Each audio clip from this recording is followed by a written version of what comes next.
Bueno, pues Nayib Bukele, un joven de 37 años de edad, una estrella de las redes sociales para muchos, ganó en El Salvador con 54% de los votos y a partir del mes de mayo se convertirá en el siguiente presidente de El Salvador, después de que prácticamente ha dejado atrás el sistema bipartidista que describía por muchas décadas a El Salvador.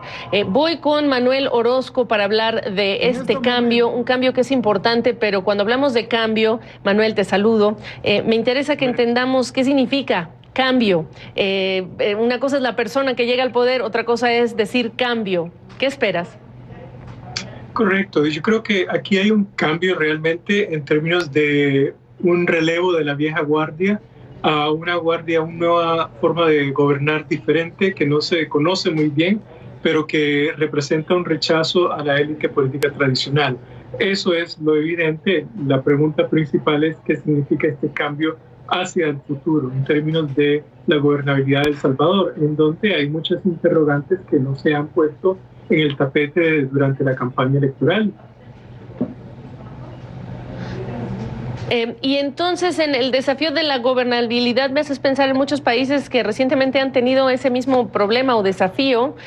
Argentina, cuando llegó Mauricio Macri, es el más claro, aunque no necesariamente el más reciente. Aquí entonces se habla de construir consensos. ¿Para qué plan? Porque se habló mucho de infraestructura, pero se dejó de hablar de otros temas que son igualmente críticos para El Salvador. Correcto. Bukele representa un cambio que se viene desarrollando de una ola de procesos políticos en América Latina. Macri es un ejemplo, incluso el cambio político contra las élites tradicionales en México con López Obrador, en Costa Rica con Carlos Alvarado. Ahora, el reto de él básicamente es resolver el problema de la seguridad, resolver el problema migratorio, tanto de la gente que se está yendo como la gente que tendrá que volver, con el cancelamiento del TPS y el tema del déficit fiscal y el crecimiento económico del país. Esos cuatro retos son realmente formidables y el gobierno, el grupo actual de Bukele realmente no ha planteado una estrategia innovadora que resuelva, digamos, muchos de estos problemas. De hecho, no han hablado mucho sobre el TPS, por ejemplo, y lo que significaría para la economía salvadoreña.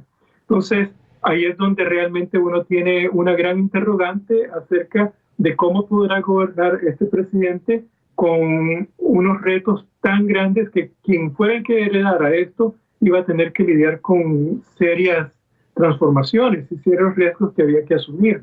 Entonces, ese es un gran problema y pues no se sabe realmente si los salvadoreños tienen conciencia de que el voto que depositaron en esta persona va a también tener cambios en la situación actual en la que se encuentra El Salvador, con todavía una continuidad de la inseguridad y con la migración salvadoreña hacia afuera.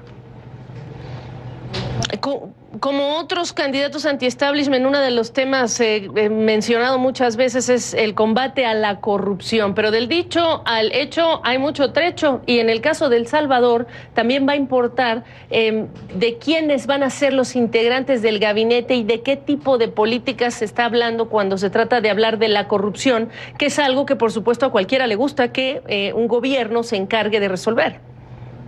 Claro, es una mantra muy atractiva para hacer campaña política.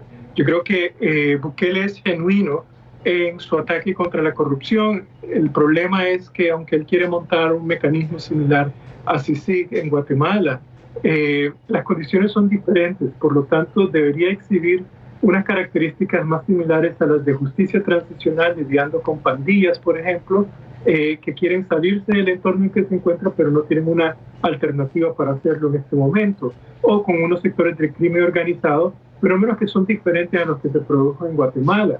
Y acompañarse de un buen expertise en esos campos realmente es importante. Y por el momento, pues el señor Bukele dijo que él iba a hacer público los nombramientos y los que lo iban a acompañar hasta más adelante. Entonces, pues, si yo fuera salvadoreño tendría un poco, digamos, de incertidumbre y ansiedad de saber qué es lo que viene.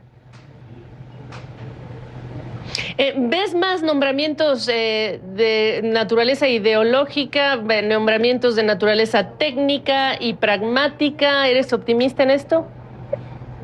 Sí, soy optimista en el sentido que el señor Bukele sabe que él tiene que contar con un equipo innovador, con cierta experiencia, pero tiene el reto que su círculo con el que se ha desenvuelto es muy heterogéneo y eso a veces representa muchos retos. Hay sectores del FMLN que lo pueden estar apoyando, pero que no simpatizan totalmente con la posición, por ejemplo, de Bukele en política exterior.